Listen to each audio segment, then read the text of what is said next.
മുഅല്ലിമീങ്ങൾക്ക് ഫത്ഹുൽ Moeen തുടങ്ങിക്കൊടുത്തു.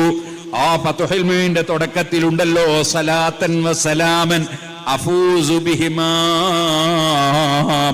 ഓ അല്ലാഹുവേ, നീ നബിതങ്ങൾക്ക് സലാത്ത് നിർവഹിക്കണം, നീ സലാം നൽകണം. ആ സലാത്ത് സലാം എങ്ങനെയുള്ളതാണ്? അഫൂസു ബിഹിമാ യൗമൽ മആദ്. നബിതങ്ങൾക്ക് നീ കൊടുക്കുന്ന ഗുണം കൊണ്ട്, നീ കൊടുക്കുന്ന അനുഗ്രഹം കൊണ്ട്, നീ കൊടുക്കുന്ന സലാം കൊണ്ട് ഞാനങ്ങ് ജയിച്ചു പോകും. ഫത്ഹുൽ മുഈന്റെ തുടക്കത്തിൽ തന്നെ നമുക്ക് കാണാം, നമ്മുടെ വിജയത്തിന് നിദാനം റസൂലുള്ളാഹിക്ക് അല്ലാഹു കൊടുക്കുന്ന റഹ്മത്താണ്. റസൂലുള്ളാഹി സ്വല്ലല്ലാഹു അലൈഹി വസല്ലം തങ്ങൾ മുഖേനയാണ് നമുക്ക് വിജയിക്കാനുള്ളത്. ആ നബിതങ്ങൾ മുഖേനയല്ലാതെ നമുക്കൊരു വിജയവും കിട്ടാൻ പോകുന്നില്ല. അതിനാൽ മൻ സല്ലാ അലയ്യ വാഹിദതൻ, എന്റെ പേരിൽ വല്ലവനും ഒരു സലാത്ത് നിർവഹിച്ചാൽ സല്ലല്ലാഹു അലൈഹി അസ്റാ, അതാ അല്ലാഹു തആല അദ്ദേഹത്തിന് 10 മഹത്തായ അനുഗ്രഹം നൽകുമെന്ന് മുഹമ്മദുർ റസൂലുള്ളാഹി സല്ലല്ലാഹു അലൈഹി വസല്ലം പഠിപ്പിക്കുകയാണ്. ആകയാൽ സലാത്തിന്റെ ഗുണം നമുക്കാണ്, സലാത്തിന്റെ ഗുണം നമുക്കാണ്, അതിന്റെ എല്ലാ ഫലവും നമുക്കാണ്.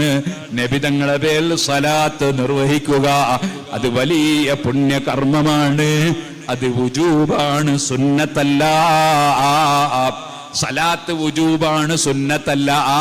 കാരണം അല്ലാഹല്ലേ പറഞ്ഞത്, സല്ലു അലൈഹി, നിങ്ങൾ സലാത്ത് ചൊല്ലണേ, മുസല്ലിമു, നിങ്ങൾ സലാം ചൊല്ലണേ. അതാണ് അതിന്റെ ഉദ്ദേശമെന്ന് നമ്മൾ പറഞ്ഞല്ലോ.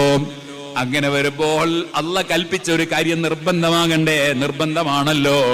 ആ നിർബന്ധമാകുന്ന സമയമാണ് നിസ്കാരത്തിൽ റസൂലുള്ളാഹിന്റെ പേരിൽ സലാത്ത് വുജൂബാണ്. അല്ലാഹുമ്മ സല്ലി അലാ മുഹമ്മദ് എന്ന് പറയാതെ സലാത്ത് നിസ്കാരം നമുക്ക് ശരിയാകൂല. നിസ്കാരത്തിന്റെ ഫർളാണ് നബിതങ്ങളുടെ പേരുള്ള സലാത്ത്. അപ്പൊ സലാത്ത് നമുക്ക് നിർബന്ധമാണ്. ഇതുപോലെ അതാ ഖുതുബയിൽ നബിതങ്ങളുടെ പേരിൽ സലാത്ത് നിർബന്ധമാണ്.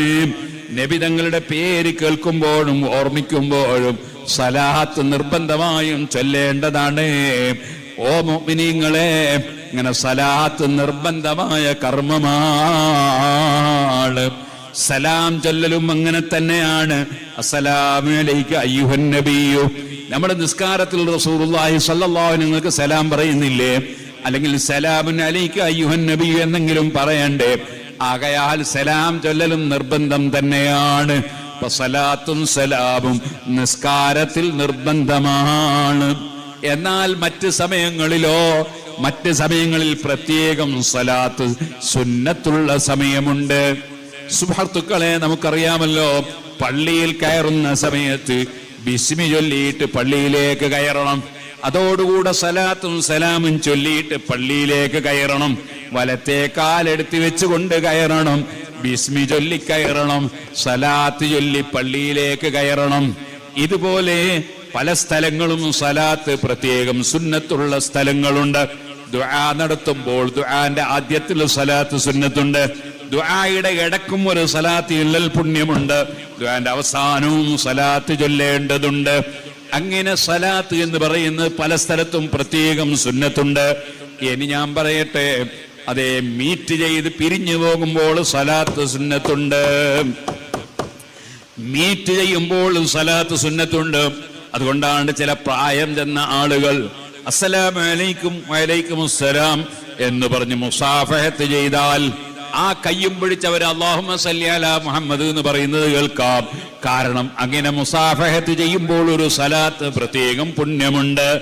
ഇതുപോലെ നമ്മൾ സാധാരണയായി 3 സലാത്ത് ചൊല്ലി പിരിച്ചു വിട്ടിരിക്കുന്നു എന്ന് പറയാറുണ്ട്. പിരിഞ്ഞു പോകുമ്പോൾ സലാത്ത് സുന്നത്തുണ്ട്. അങ്ങനെ സലാത്ത് പല സ്ഥലത്തും പ്രത്യേകം സുന്നത്തുള്ള സ്ഥലങ്ങളുണ്ട്. എന്നാൽ മുഴു സമയവും സലാത്ത് പുണ്യമാണ്. സലാത്ത് വലിയ സൽക്കർമ്മമാണ്. ഓ നബിയേ, എന്റെ അമലുകൾ അതിൽ ഞാൻ 3-1 നബിതങ്ങൾ അങ്ങയുടെ മേലുള്ള സലാത്താക്കട്ടെയോ? എന്റെ പ്രാർത്ഥന അതിന്റെ 3-1 മുഴുവനും സലാത്താക്കട്ടെയോ എന്ന് ചോദിച്ചപ്പോൾ നബിതങ്ങൾ പറഞ്ഞു, വർദ്ധിപ്പിച്ചാൽ നല്ലതാണ്. എന്നാൽ എന്റെ പ്രാർത്ഥനയുടെ പകുതിയും ഞാൻ അങ്ങയുടെ പേരുള്ള സലാത്താക്കട്ടെയോ? അതേ, വർദ്ധിപ്പിച്ചാൽ നല്ലതാണ്. മൂന്നിൽ രണ്ടും ഞാൻ സലാത്താക്കട്ടെയോ? വർദ്ധിപ്പിച്ചാൽ നല്ലതാണ്. എന്നാൽ എന്റെ പ്രാർത്ഥന മുഴുവനും അങ്ങയുടെ സലാത്താക്കിയാലോ എന്ന് പറഞ്ഞപ്പോൾ അവിടുന്ന് പറഞ്ഞില്ലേ, അതോടുകൂടെ നിന്റെ ടെൻഷൻ നീങ്ങിപ്പോകുന്നതാണ്, നിന്റെ ദോഷം പുറത്തു പോകുന്നതാണ്. നമുക്ക് വേണ്ടി നമ്മൾ പ്രാർത്ഥിക്കുന്നതിനേക്കാൾ എത്രയോ ഗുണം ലഭിക്കുന്നതാണ് ഹബീബ് നബി സല്ലല്ലാഹു അലൈഹി വസല്ലമ തങ്ങളെ പേരുള്ള സലാത്ത് വർദ്ധിപ്പിക്കുക. അതിനർത്ഥം നമ്മൾ വുജൂബായ പ്രാർത്ഥന വേണ്ടെന്നല്ല, സുന്നത്തായ പ്രാർത്ഥന വേണ്ടെന്നല്ല, നബിതങ്ങൾ പഠിപ്പിച്ച ദുആകളൊന്നും നടത്തണ്ടെന്നല്ല. മറിച്ച് നമ്മൾ ചെയ്യുന്ന സൽക്കർമ്മങ്ങളിൽ ഏറ്റവും ശ്രേഷ്ഠമായ ഒന്നാണ് ഹബീബ് നബി സല്ലല്ലാഹു അലൈഹി വസല്ലമ തങ്ങളെ പേരുള്ള സലാത്ത്.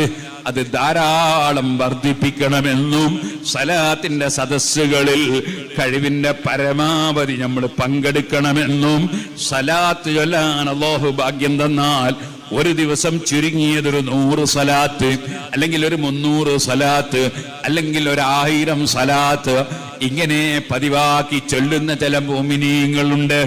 ഞാൻ പറയട്ടെ, എന്റെ ഒരു സുഹൃത്ത് ദുബായിൽ ടാക്സി ഓടിക്കുന്ന ഒരാളായിരുന്നു.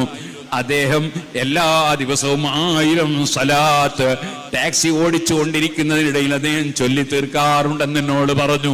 വലിയ ഭാഗ്യവാനല്ലേ സുഹൃത്തുക്കളെ? നമുക്കും എത്ര സമയമാണ് നമ്മൾ വെറുതെ നഷ്ടപ്പെടുത്തുന്നത്.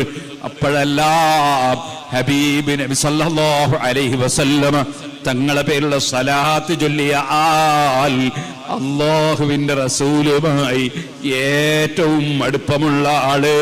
അക്സറുഹും അലൈഹി സലാത്ത്, ഞാനുമായി എന്റെ പേരിൽ ഏറ്റവും സലാത്ത് ചൊല്ലുന്നവനാരോ അവനാണ് ഞാനുമായി ഏറ്റവും അടുപ്പമുള്ളവൻ, സ്നേഹമുള്ളവൻ എന്നല്ലേ അഷ്റഫുൽ ഖൽഖ് സല്ലല്ലാഹു അലൈഹി വസല്ലം പഠിപ്പിച്ചത്.